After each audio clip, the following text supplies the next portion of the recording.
Hey, everybody, it is the Comic Book Gurus with you again. I'm your host, Steve Morrison from the Preston and Steve Show. I just claim to be a guru, but I'm really not. The real gurus are here, the OGs. We have Craig Lagans, and we have Rockstar Rob, and we have the newbie, but no less important, Steph. And today we're going to talk about a topic that is actually, it just made its way to streaming. I watched it last night on HBO, so it's on HBO and Max. It's the Flash movie, which for a big amount of time leading up to it was generating massive amounts of excitement. It hits the box office and it dies. Craig, what happened? So many factors come into play, Steve. We don't know if it was Ezra Miller's crime report. We don't know if it was the amount of bad CGI in it. We don't know if it was just the James Gunn taking over and taking the film in a different direction. So many things contributed to it. So it got so bad that when The Flash ended its theatrical run, it wound up grossing less money than the Green Lantern, universally, talked about as the worst DC movie ever. Ryan Reynolds even makes fun of it in his own films. In But it's Deadpool, still, yeah, Deadpool. he kills himself as he's considering taking the role. But it still made more money than The Flash. By the way, when the Green Lantern came out, Mm-hmm. we didn't have Endgame and all this other stuff for comparison. I kind of liked it. I didn't think it was fantastic. I thought it had its moments. It was in 3D. I thought that was pretty cool. I have a 3D copy here at home. But as these things start to roll out and you have these budgets that get bigger and bigger and you see this downward spiral for both DC and Marvel, you have to ask some questions. And so let's go through this. Rob, Craig brought up the Ezra Miller thing. Do you think that was a big enough impact on this movie to kill it at the box office? Do you think most people had a general knowledge of what was going on with Ezra Miller and what he had been accused of? Yeah, I do. And I think there was a lot of bad press on him, and it didn't help this movie at all. If you remember way back when we talked about this movie coming out, I said they spent so much money on it, it should not have been released. That's what I thought because of Ezra Miller.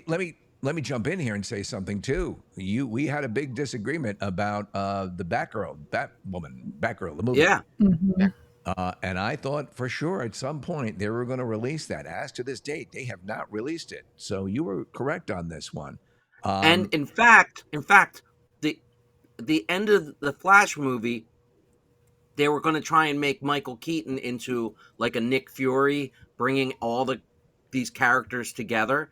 And they were supposed to have Batgirl in it, and she was going to take over the mantle for Michael Keaton. But obviously that didn't happen. So they're wiping the board clean. And that's the problem. Marvel set a standard, even if they're kind of not doing well now. They set a standard that DC has been trying to follow, and they've been trying to take shortcuts to catch up to Marvel, but then add in the other thing that there were like so many different hands in the pie on this movie as it shifted from different people controlling what was going to happen. Oh, well, now we don't want the Snyderverse. Now we don't want this. Now we don't want that. Oh, put this in, put that in. It was a hodgepodge. Well, let me ask you, Steph. So you have yet to see it, right? So all these elements. So you do know the whole thing. You do your research. You know what's going on. Yeah. You've heard all this stuff. You're tied into the pop culture realm. Are any of these things, as someone who has not seen it yet, and you're going to see it just out of commitment to this? Oh, sure, yeah. Now that's streaming, right? Do any of these things resonate as Ezra Miller's crime blotter? That would affect you if that is literally the only reason I didn't go see it, to give him any money, was for that. Really? The only reason. I could deal with bad CGI. I could deal with, Rob is 1,000% right, even though I haven't seen it yet. I think all those things would for sure make this movie fail. But, you know, oh, you can laugh at the CGI, you know, oh my God, you know, like all these people trying to put in their input in this movie makes it a mess. Like those are things, you know, okay. But for me, literally Ezra Miller was the reason I could not go spend money on this movie. So I'll watch it for free streaming. I mean, I pay for my Max, Right. but I mean, aside from like giving him money, that wasn't going to happen. Nope. Well, you know what was interesting? I was watching. Yeah, no, and I hear you, and Yeah. it makes it tough. I'm a big Yeah. fan of the movie Jeepers Yeah. Creepers, Yeah. and Same. the dude is. It turned out the director had a pedo incident. You know Right. And it and just tarnishes the whole thing. And this movie looked good. I wanted to see it. And I loved the Flash show and was so excited they're gonna make a movie. And then you know, and all this stuff was happening. It's like I just can't support it. I just can't do it. Craig, It's to hard. the point. Yeah, no, I hear you, Craig. To the point of the special effects, we're looking at a clip. I forget the gentleman's name. He has a great site. It's that guy Dom. It's a YouTube channel, and he kind of pulled out a whole bunch of stuff here that we're looking at. Special effects. There are some that are really good, but Yeah. there are some outlandishly bad. I'm going to see if I can take it back here a little bit and get back to. And this, they're going into the sequence inside the. I assume the Speed Force right here. Yeah. And here's the And baby of course, shower with the Ally McBeal looking 30 years ago CGI babies.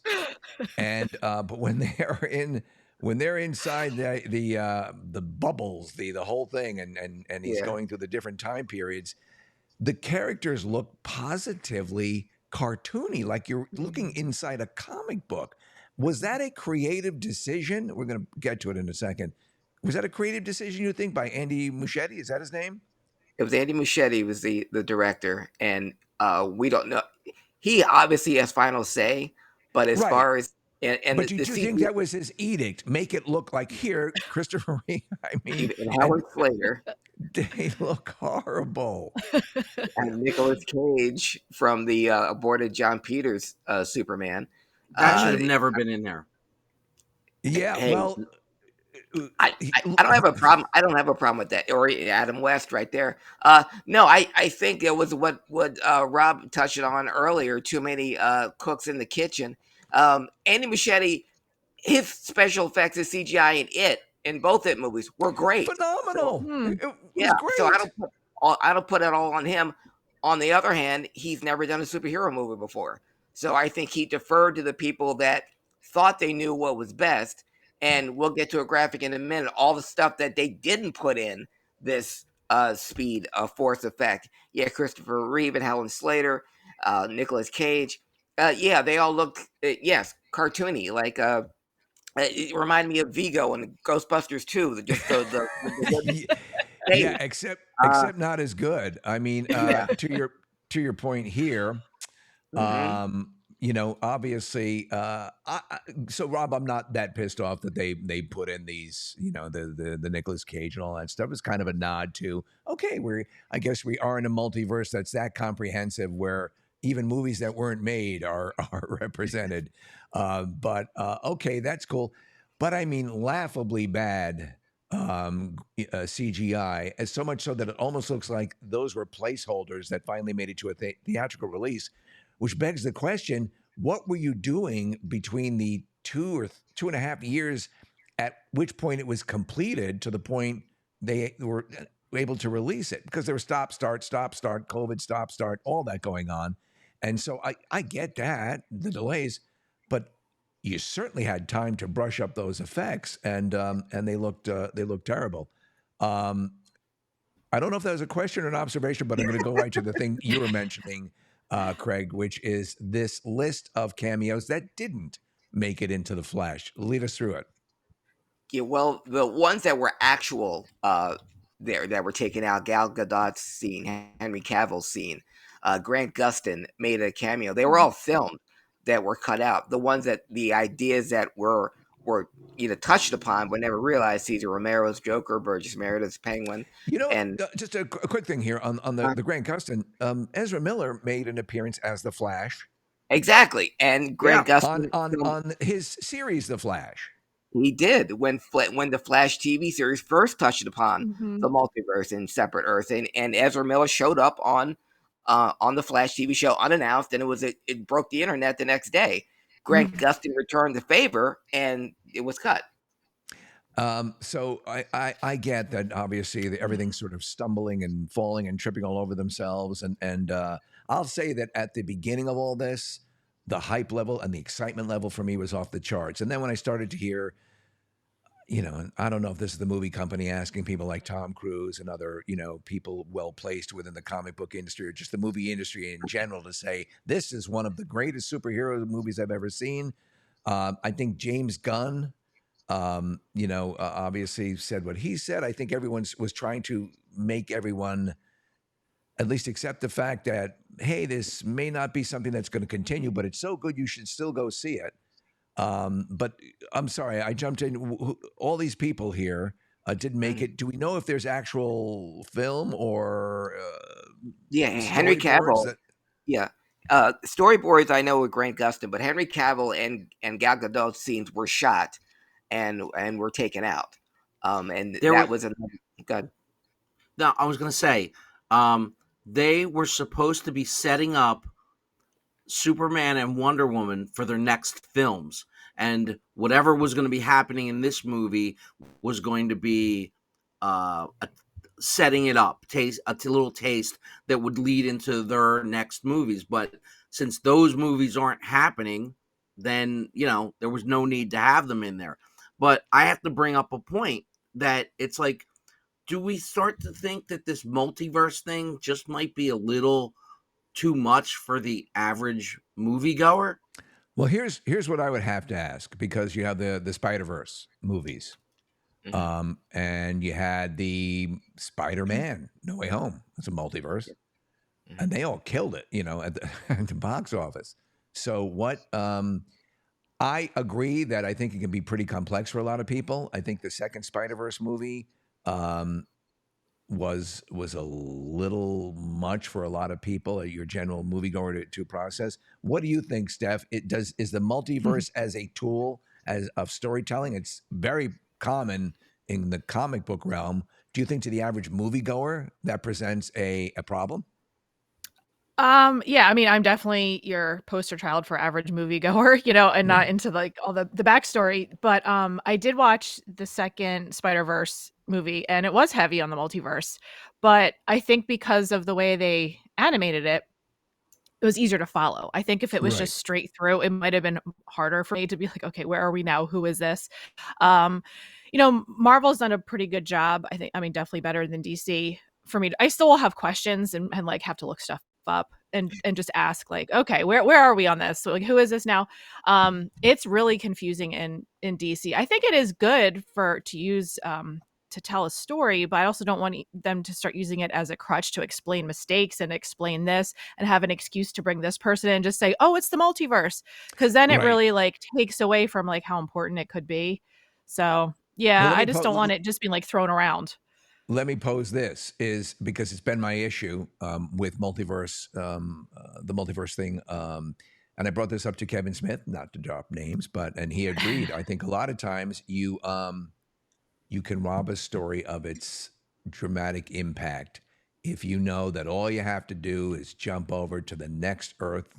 Yeah. And the person you lost is there and ready to go. And maybe they, maybe they have a mohawk in this multiverse, but they're essentially the same. And so that to me tends, stories I think live and die, no pun intended, by at least the perception of finality. We know James Bond isn't going to die, but wow, is he going to get out of this one? So you need that a bit. Let me ask you guys then in this, and I'll throw this out to you. Craig, you sent this over to me. The Flash actually cost $300 million, this article, which is in World of Real. So $300 million.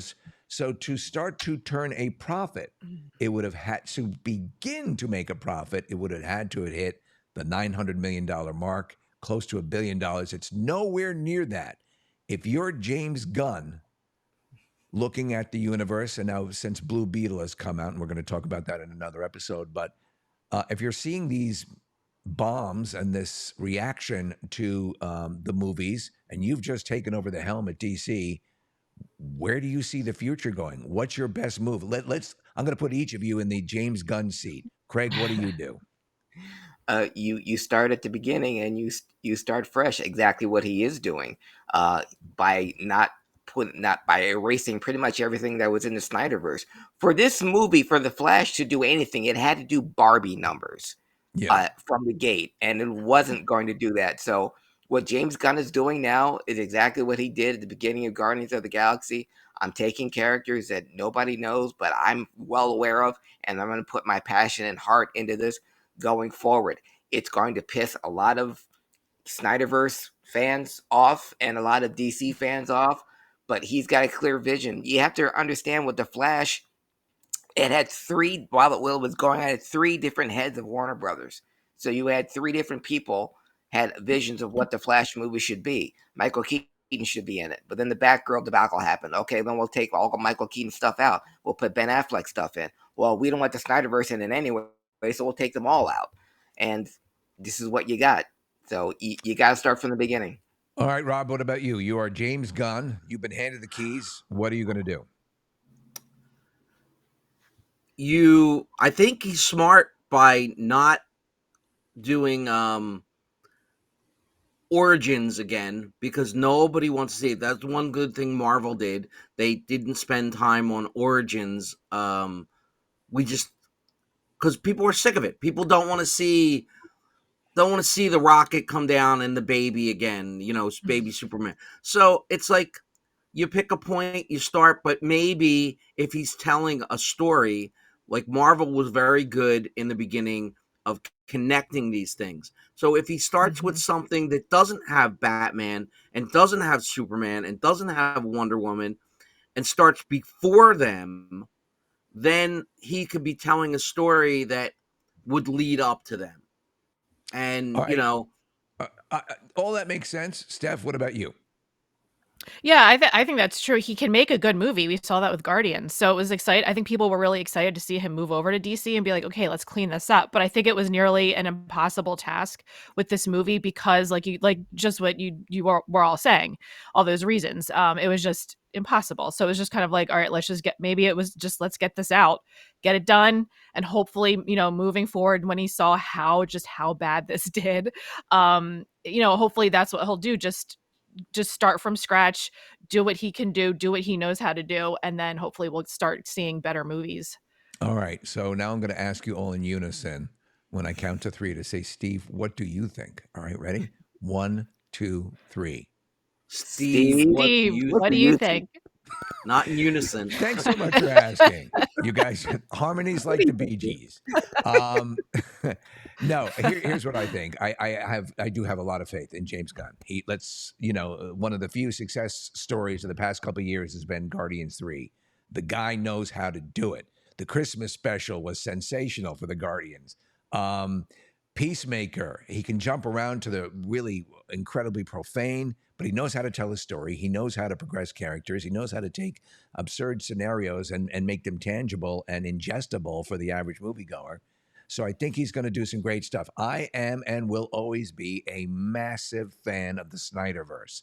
And I think that's why you still have people calling for the extension of the Snyderverse. But you got to remember, it was wrestled away from him, well before a lot of the stuff that we're seeing that is not doing all that well, is coming out. And now Zack Snyder is a class act. So he plays along and does the deal. He's got Rebel Moon coming out. The trailer just dropped and that looks frigging amazing. So, but listen, in a world where maybe Zack Snyder returns to some of this stuff and James Gunn's making the films, and we have the Batman with Rob Pattinson and all of those, what we need is really good content and product, and we're not, besides the Batman and a few others, we're not there right now. But hope springs eternal. Do you agree?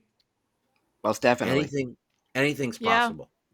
All right, so I think we've solved all the issues that Hollywood is dealing with right now, and we should look for a massive change by the middle of the week. But I want to remind all of you, if you are enjoying this, please subscribe to the Comic Book Gurus. The guys are great.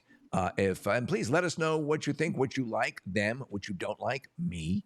And we are actually planning something that's going to be very cool. We're going to do our first live streaming. Hey, there's Rob. I didn't mean to do that, but I do love that shot.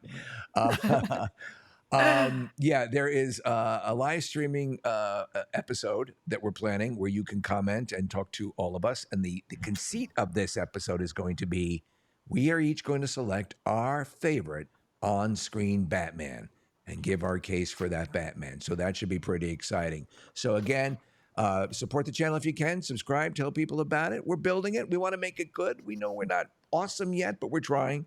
And the comic book gurus, well, they're beyond reproach. They're just sensational. So thank you guys, and we will see you again soon. Bye-bye.